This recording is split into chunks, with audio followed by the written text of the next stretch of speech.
Carl Gustav Jung, o famoso psicólogo suíço, teve uma experiência de quase morte em 1944. Isso aconteceu depois que ele fraturou a fíbula enquanto patinava no gelo. No momento da cirurgia, ele apresentou uma parada cardíaca e, em suas próprias palavras, estava prestes a cruzar o limiar. Essa experiência foi relatada por Jung em seu livro Memórias, Sonhos e Reflexões e é descrita como uma visão ou uma impressionante experiência de quase morte. A experiência de quase morte, EQM, vivida pelo famoso psicólogo suíço Carl Gustav Jung em 1944 e a viagem astral compartilham algumas semelhanças intrigantes, embora sejam fenômenos distintos. Vamos explorar essas semelhanças.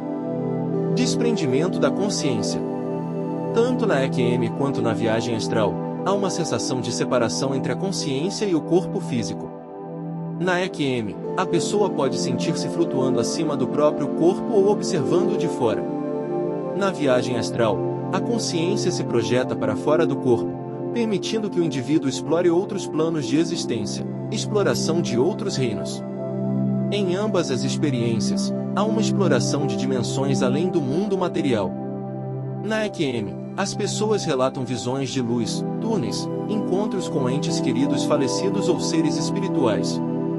Na viagem astral, a consciência pode visitar lugares distantes, encontrar guias espirituais ou explorar reinos espirituais. Transformação pessoal.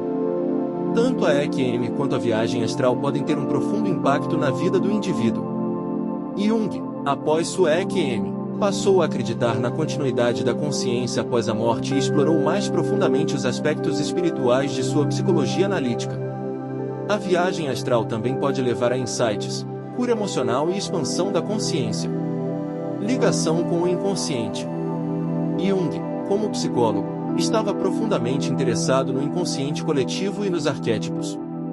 Tanto a EQM quanto a viagem astral podem proporcionar acesso a informações e conhecimentos além do alcance da mente consciente.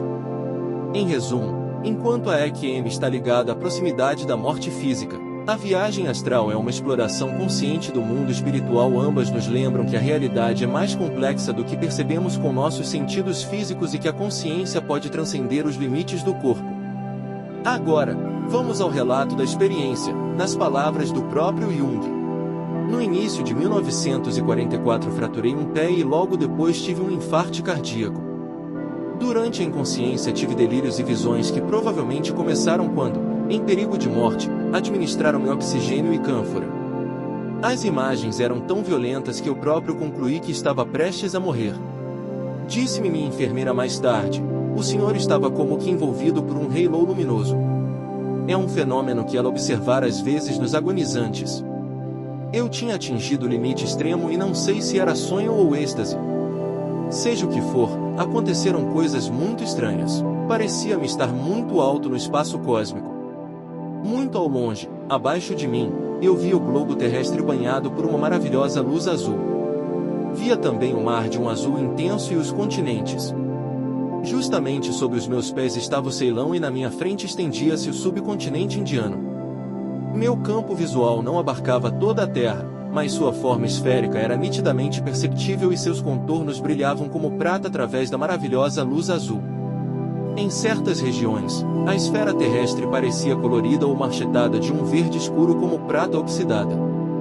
Bem longe, à esquerda, uma larga extensão, o deserto vermelho alaranjado da Arábia. Era como se ali a prata tivesse tomado uma tonalidade alaranjada. Adiante o mar vermelho e mais além, como no ângulo superior esquerdo de um mapa, pude ainda perceber uma nesga do Mediterrâneo. Meu olhar voltará-se sobretudo para essa direção, ficando o restante impreciso. Evidentemente via também os cumes nevados do Himalaia, mas cercados de brumas e nuvens. Não olhava à direita. Sabia que estava prestes a deixar a Terra. Mais tarde informei-me de que distância dever-se-ia estar da Terra para abarcar tal amplidão, cerca de 1.500 quilômetros. O espetáculo da Terra visto dessa altura foi a experiência mais feérica e maravilhosa da minha vida. Após um momento de contemplação eu me voltei. Postara-me, por assim dizer, dando as costas ao Oceano Índico com o rosto voltado para o norte. Parecia-me agora virar em direção ao sul. Algo de novo surgiu no meu campo visual. A uma pequena distância percebi no espaço um enorme bloco de pedra, escuro como um meteorito, quase do tamanho de minha casa, talvez um pouco maior. A pedra flutuava no espaço e eu também. Vi pedras semelhantes nas costas do Golfo de Bengala. São blocos de granito marrom escuro, nos quais às vezes se escavavam templos. Minha pedra era também um desses escuros e gigantescos blocos. Uma entrada dava acesso a um pequeno vestíbulo. À direita, sobre um banco de pedra estava sentado na posição de lótus, completamente distendido e repousado, um hindu de pele bronzeada vestido de branco. Esperava-me sem dizer uma palavra. 2 degraus conduziam a esse vestíbulo. No interior, à esquerda, abria-se o portal do templo.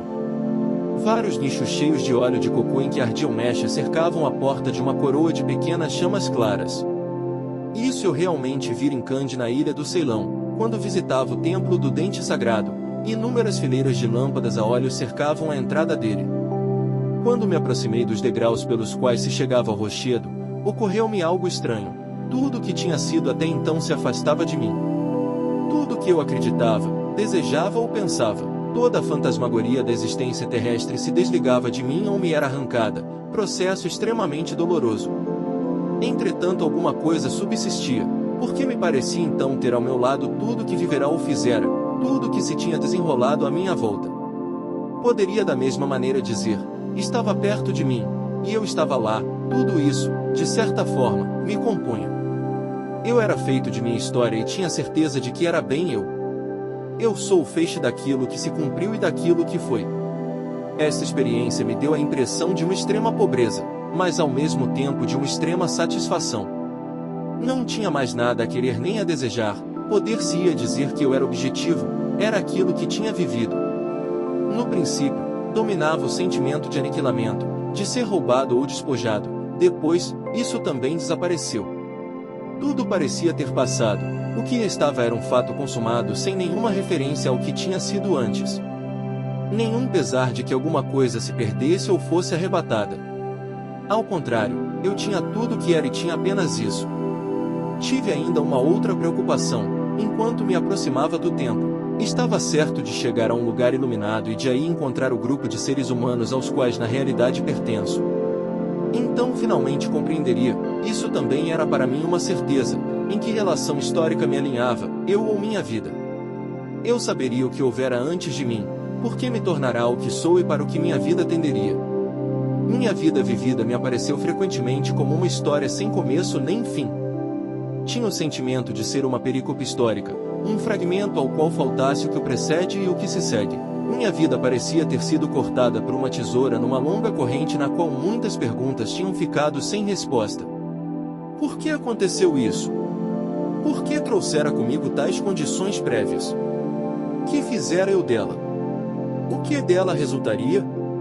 Eu tinha certeza de que receberia uma resposta a todas essas perguntas, assim que penetrasse no templo da pedra.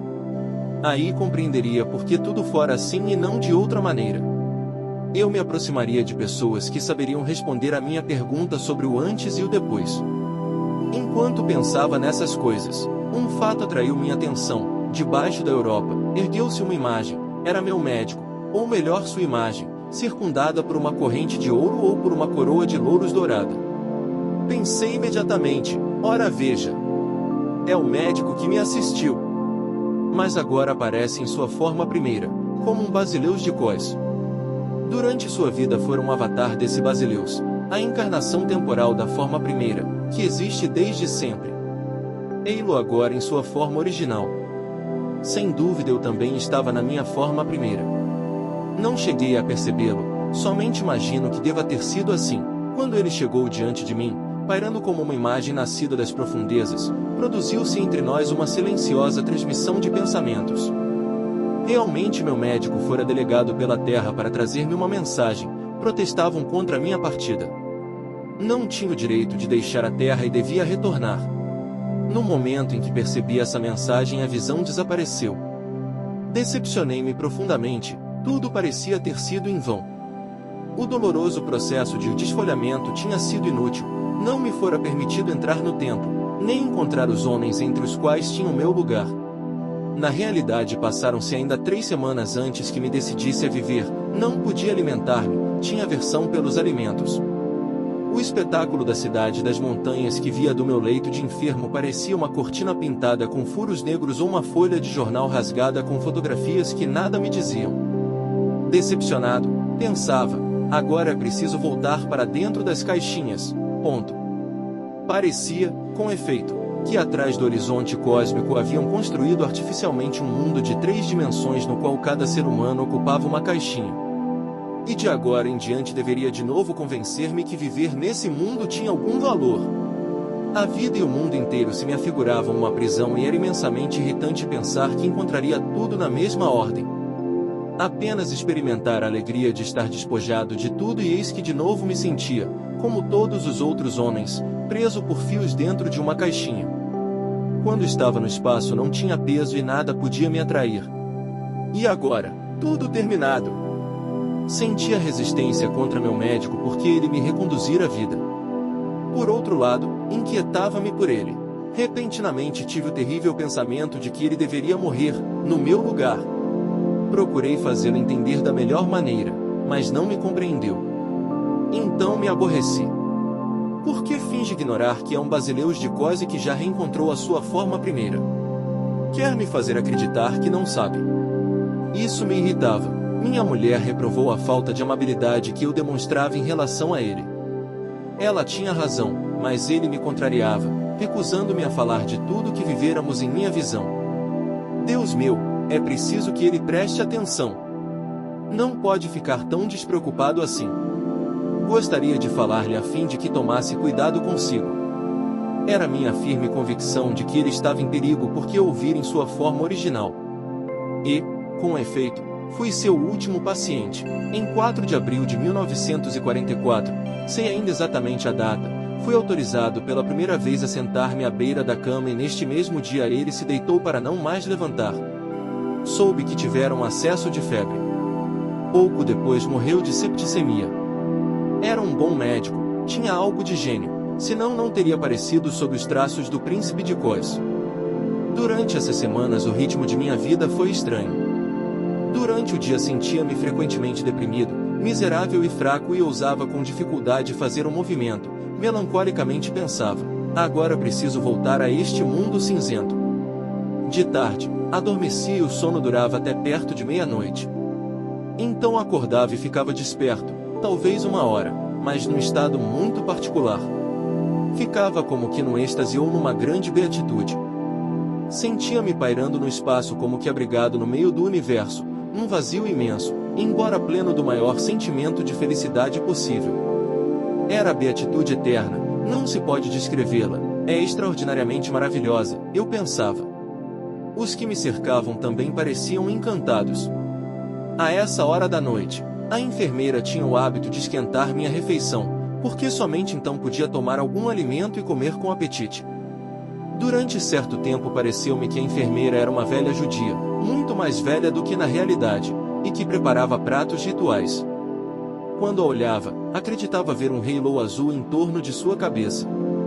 Eu próprio me encontrava nos pardes de Imonim, o Jardim das Romãs, e aí se celebrava o casamento de Tiferet com Malchut. Ou então era como se eu fosse o rabino Simão ben Yochai, cujas bodas eram celebradas no além. Era o casamento místico tal como aparecia nas representações da tradição cabalística. Não poderia dizer o quanto tudo isso era maravilhoso. Eu não deixava de pensar. É o Jardim das Romãs. É o casamento de Malchut com Tiferet. Não sei exatamente que papel eu desempenhava na celebração.